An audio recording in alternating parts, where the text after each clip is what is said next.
Welcome to King Said So, Africa's one land, one language, one currency, one army on King Said So. Africans can unite. Your Pan-Africanist podcast. Enjoy. Okay, why was the internet shut down?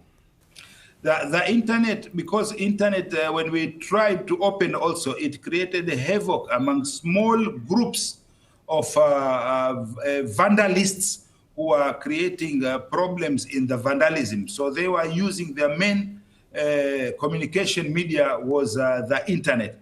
Can you really say that this is a free and fair election when even communication itself is very difficult at this time? We provided all the observers with alternative methods of communication in the country. So the communication with the observers is going on, and they are going also to stipulate and state that clearly in their report that they are communicating, and there were alternatives which were given for communication to flow and information exchange. The problem with this internet shutdown is that it's hard to verify what's true and what's not true coming out of Tanzania. I mean, let me ask you this. There are reports that hundreds of people have died and have been injured over the last 3 days. Can you categorically say how many have been injured or have lost their lives over the last 3 days, Minister? At the moment, nobody can state how many were injured, how many suffered, or how many properties were burnt. We are continuing to receive also the reports of the vandalized properties, private properties, including several regions of Tanzania. We are collecting that information. Some of the border posts, some of Tanzania Revenue Authority, some of the police posts, some of public properties, public cars, some of TANESCO, which is our electricity supply company, cars were burnt. We are continuing to receive those reports. At the moment, nobody can accumulate all those numbers and say until all the data and figures are in place. The UN is saying 10 people have lost their lives. Chadema says it could be up to 700. Well, at the moment, I'm reading as you are reading, but let's wait for the right authorized information to be out. Whenever elections are held, the call or the aim is to have them dubbed as free and fair. There are numerous allegations that the 2025 elections were neither free nor fair, and one of them is cited on the fact that major opposition candidates were excluded. How do you respond to that? No major candidate was excluded. The candidate who excluded themselves is by not signing the code of conduct for participating in the election, and this is as per the law. I, as a minister, also had to sign that code of conduct, Maadili. It's called Formula Maadili. If you don't sign that, you cannot become a minister. So the declaration of results will happen on Saturday. You can confirm that? Yes, on Saturday it will happen. Okay. Well, last night the army was deployed in Dar es Salaam following the protests that erupted. What's the state of Dar es Salaam today? Dar es Salaam is very, very peaceful. I've been around today a lot. The restrictions is between 6 p.m. in the evening to 6 a.m. in the morning. And that restriction is you have to have a reason when you go out in order to maintain the peace in the country. But during the day, everybody is free to continue with their own work. When will the internet be back on? Hopefully, we are all looking forward for it to be back, but at least by tomorrow. Peace in Pan-Africanism to all my African brothers and sisters from all around the world, specifically concentrating of all our fallen soldiers in Tanzania. Welcome back to King Seso. I'm your host, Kagiso Hlongwane. Host is in Jiva Sono, and we're back at it again with another one. And I can't believe that a woman president can rig elections to 98%. I'm a little bit under the weather today. 98%. 98%.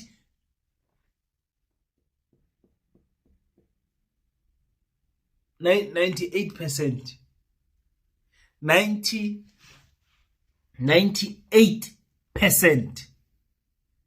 This woman president, I'm not even going to say her name. This witch, 98%. Yo, 98%. 98%. You are rigging, you are not saying 57%. You're not saying 52%. You're not saying 60%. 98%. And you expect the people of Kenya, the opposition political parties, everyone to keep quiet of Kenya. The people of Tanzania to lay down to such a fuckery of rigging of elections. 98%. 98%. Meaning to say that people that are marching in the streets are only 2% of the people who did not vote for this woman. Hey, but you don't put a woman in power. This is what they were warning us against. 98%. How can you rig to that level of 98%? Not 90%, not 95%, not 87%, 98% of the votes that you have rigged, sis man. You have got absolutely, you've got no heart, no soul in you. And my friend warned me. He said, hey, in fact, we don't celebrate this nonsense of having a first woman president in because I was comparing this woman to the queen in Namibia, or President Nandi. And I said, listen, that woman is making moves. Kanti in Tanzania, we are watching rubbish. I want us to watch something. There's a reason why I'm doing this event. I'm doing it for the Generational Z that are in the streets, are marching and are dying in scores, in numbers. Over 1,000 people have perished because of this government that has a what you call a restriction of movement from 6 o'clock to 6 o'clock. And it's crazy for me that the internet is shut down. Opposition parties are in jail. Opposition party leaders are in jail. Forcing opposition political parties to sign a code of conduct that goes against what they believe. They don't want to amend this code of conduct for transparency.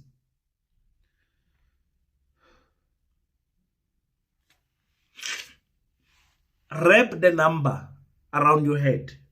98%. Think of any country in Africa that can rig numbers to 98%. I don't think it has ever been done in the history of Africa. In a democratic, transparent election, and even in rigged elections. I don't know. I don't know when I have, how far I have to search for 98%. I don't even think Ibrahim Traore will get 98% in his country. 98%?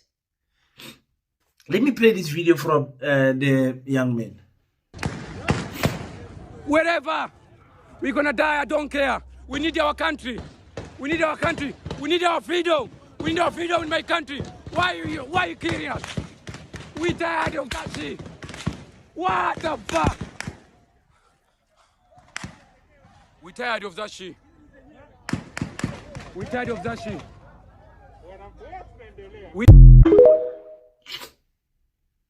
Now, the Pan-African School of Economics, Technology and Agriculture has got 5 pillars.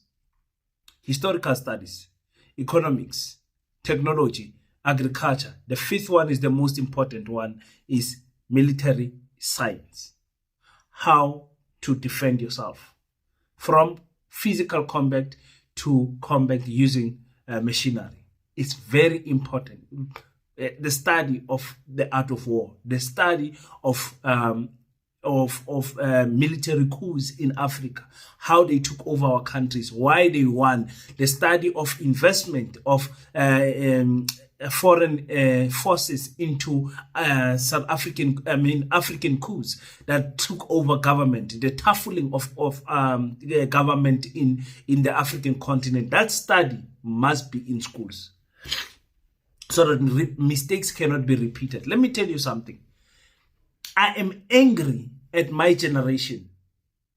At my generation. People who are still under the age of 40 years old. I'm angry at us for wanting to fight these evil forces by throwing stones and burning tires in the street. I'm angry at that. It makes me sick. I'm sure you guys have heard me say in the past, I will never lead a revolution of young men against anyone. Against anyone, whether it's Orania or anyone. And I say to my people, throw stones. I'm not going to say it, but you guys understand what I'm saying. Later. You cannot, when you are showered with live ammunition and you are dying in scores, want to throw a stone back, want to burn a tire, want to burn a building, want to close a street. We cannot engage in warfare the same way our parents did against our colonizers. That is why you find numbers of our ancestors who died in one day, because they did not deploy the military strategies that were necessary for the enemy that was standing in front of them. Angazi ukuthi ngithola now or maybe uzongithola later. Our generation, my generation, needs to stop throwing stones and needs to find alternative measures of how to counter the government. There's many ways, economically, spiritually, there's many ways physically that you can deploy to fight a government. There's many ways. There's many ways. There's many ways. Robert Subuka showed us one day. Robert Subuka showed us when he said, we are going to hand over the Donbasses. He showed us Mangaliso. He showed us one of the strategies. And that is why he was a special political prisoner. He was not classified under the same umbrella as Mandela and them. He was classified differently. There's even what we call a Subuka clause just to address him alone as a prisoner, him alone as a human being. We cannot, my African brothers and sisters who are listening to me, go and engage in warfare the way our ancestors did. And we are surprised why so many people are dying. It's embarrassing. It's embarrassing that the education system continue to fail us. You can't throw stones. You can't. You have to be strategic in your and even in a stone throwing. There's no coordinated. There's nothing. It's just throw stones, run away. When you hear bullets fall down, stand up, run away, catch a bullet on your head. If you go on the internet, go on TikTok, on YouTube, not on YouTube. If you go on X and type Tanzania and you see what is happening there, you can compare it to what is happening in Sudan, in Kenya, in Congo. You can compare it. The same thing happened in Kenya, actually. You cannot, my African brothers and sisters, go and fight the government that has got weapons. Fight the army, fight the police by throwing stones. I can't say the words because I don't want to incite violence, but you cannot. This method does not work. This method does not work. I will never lead a generation of young people to go and march against the GNU, and the GNU is deploying the army, and all I have armed my generation with is stones and tires. Never. Not me. Sorry. We can think. There has to be coordinated. It has to be strategically planned. There are those who have to do things on the internet. There are those who have to do things on the ground. There are those who have to do things physically. You have to plan it. You can't just go and throw stones against a government that does not care about its own citizens. You can't. This woman is going to be inaugurated this Saturday in a secret location. How can you be inaugurated in a secret location when 98% of the country voted for you? Now, what about the 98% people who voted for you? Don't they deserve to see you in a stadium somewhere? Yo, guys, go in the comment section. Let me hear what you guys are saying. Let me hear what you guys are going to say to me now. What is happening in Tanzania is embarrassing. My generation has to stop. We can't throw stones. Never. No, never. We are done with that one. We have to push back differently. We have to fight back differently. Not with stones. Sorry.